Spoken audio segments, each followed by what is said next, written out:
गिबिनाजी हुनुहुन्छ नि रेकर्ड गर्नु होला हैन उहाँलाई यसो पठाइदिनु होला दिउँसो लाइभ हेरेको हैन यसो हेर्दै गएको थिएँ म फ्री थिएँ अनि यसो हेरेको अनि कुराहरू त मेरो कुराहरू गर्नु भएको रहेछ के हैन अब उहाँको लगायत ग्रुपहरुले के अब मेरो कुरा चाहिँ नगर्नु भन्न चाहन्छु के मेरो कुरा किन उठाउनु मैले तपाईहरुको मैले के पनि गरेको छैन हैन नउठाउनु न मेरो कुरै नउठाउनु आफ्नो कुरा गर्नुस् जसको गर्नु मन लाग्छ त्यसो गर्नुस् म यहाँ चुप्लाएर लाइभ आएको छु मेरो पर्सनल कुराहरू मेरो हरेक कुराहरू के छ तपाईहरुलाई त्यति थाहा पनि छैन र पहिला के भयो कस्तो भयो तपाईहरु त्यति नजिकको पनि हुनुहुन्न त्यही भएर यसमा तपाईहरुले त्यो बोलिरहनु पर्ने आवश्यकता छैन के हैन तपाईहरुको आफ्नो कुरा गर्नु अरु कुरा गर्नु मेरो मलाई किन बीचमा पार्नु हुन्छ मैले त के पनि भनेको छैन अझसम्म हैन अहिले म राम्रै मुखले भनेको तपाईहरुलाई हैन त्यही भएर त्यो चाहिँ नगर्नुस् मैले कुनै नराम्रो काम गरेको छैन मलाई नराम्रो नबनाउनु होला नराम्रो काम मैले गरेको छैन म एकदम खुसी छु डिभोर्स गरे एकदम खुसी छु म मेरो जिन्दगी एकदम खुशहाल छ के भयो कसो भयो त्यो तपाईहरुलाई थाहा छैन के छ कसो छ र थाहा हुनु पनि हुँदैन अर्काको त्यसरी जान्नु पनि हुँदैन थाहा नभएको कुरामा नबोल्नु र तपाईको तल बस्नेहरुलाई पनि त्यही सम्झाउनु कि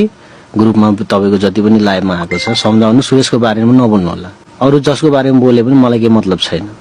म चुप्लाएर यहाँ लाइभ आउँछु लाइभ बसेको छु गीत गाउँछु कसैलाई टाउको दुखाइ नहोस् यो कुरामा सबै मेरै बाटोमा हिँड्नुपर्छ भन्ने पनि भन्दिन म मेरो आफ्नै समस्या छ मेरो आफ्नै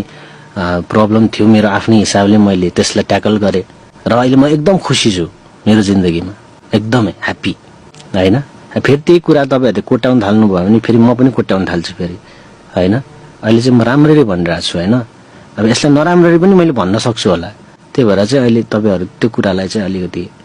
ध्यानमा राखेर बोल्नु होला हैन म पनि मान्छे हो त्यो दुलोमा बसिरहेको सर्पलाई त्यति चलाइरहनु हुँदैन के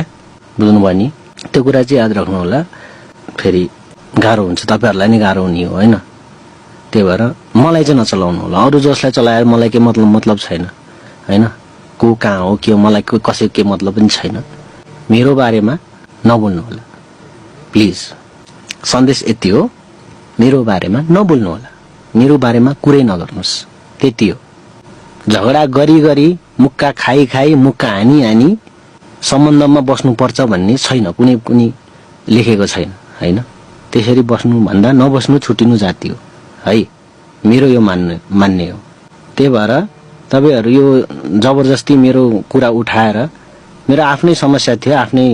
विभिन्न किसिमका कुराहरू थियो त्यो मेरो आफ्नै थियो तपाईलाई थाहा छैन के भएको हैन अलिकति पनि थाहा छैन बाहिर जे देखेको त्यो केही पनि होइन हैन त्यही भएर अब बाँकी तपाईहरुलाई अरु कुरा थाहा छ होला त्यसको बारेमा बोल्नुस् मेरो बारेमा किन बोल्नु पर्यो भित्री कुराहरु मेरो बारेमा मेरो आमालाई थाहा छैन तपाईहरुलाई थाहा हुन्छ त्यही भएर लाइभमा त्यो नाना भाती मेरो उदाहरण दिएर दुनियाभरि कुरा गर्ने हैन यति कुरा चाहिँ हो यस्तो हुँदैन के गाइजहरु कहाँ यार म चुप्लाएर बसेको मान्छेलाई के बेकारमा बीचमा ल्याउनु पर्यो कि कसो हो गाइजहरु कि कसो हैन कञ्चनजी हैन ओ ठीक हो सही हो सबको आफ्नो लाइफ हो नि मलाई किन मैले कसको के खाइदिएको छु र भनेको के अब कताको कन्ट्रोभर्सी मलाई जोड दिने के उनीहरु कन्ट्रोभर्सी तिमी आफै गर न यार मेरो नाम किन लिनु पर्यो भनेको के गाह्रो छ यार उदाहरण दिन्छ यार फलानाले पनि यस्तै गर्यो रे ढिस्कानले पनि यस्तै गर्यो के गर्यो गरे चाहिँ के मैले त्यो नेपाली ब्रो जस्तै हुनुपर्ने हो कि के हो त्यस्तै हुनुपर्ने जिन्दगीमा त्यस्तो हुन्छ के फेरि सम्बन्ध नमिलेपछि सँगै बस्यो भने उ त्यस्तो हुन्छ के त्यो भन्दा फेरि मेलमिलापमा अलग भएको राम्रो र म खुसी छु यस कुरामा अब के मैले अब संसारमा कति जनाले गर्छ यो डिभोर्स भन्ने कुरा गर्दैन कञ्चनजी गर्छ नि हो हैन अन्त कति छन् हामी पो कलाकार भयो लाइमलाइटमा हामी अगाडि देखेका छौं है त्यस्तो नदेखिन त कति छन् हैन आफ्नो मनको कुरा हो नि आफ्नो मनलाई जोसँग राम्रो मिल्छ जोसँग शान्ति मिल्छ हैन त्योसँग गर्ने हो नि र मेलमिलापमै भागा कुराहरू हुन् यो डिभोर्स भन्ने कुराहरू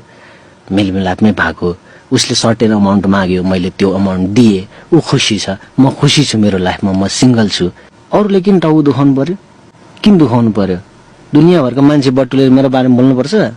पर्दैन नि त हैन बाँकी अरूको के हो मलाई थाहा छैन नि उनीहरुको के हो कसो हो उनीहरुले जानुन् मैले त्यसमा इन्टरफेयर कहिले पनि गरेको छैन राम्रो भए राम्रो होस् हैन नराम्रो नहोस् भनेकै छु। अहिलेसम्म मैले कसैलाई केही भनेको छुइनँ नि त। मेरो बारेमा बोल्नु जरुरी छैन, उदाहरण दिनु जरुरी छैन के, जरुरी छैन, कसैले पनि जरुरी छैन। भोलि यस्तो तपाईहरुको लाइफमा पनि आउन सक्छ के।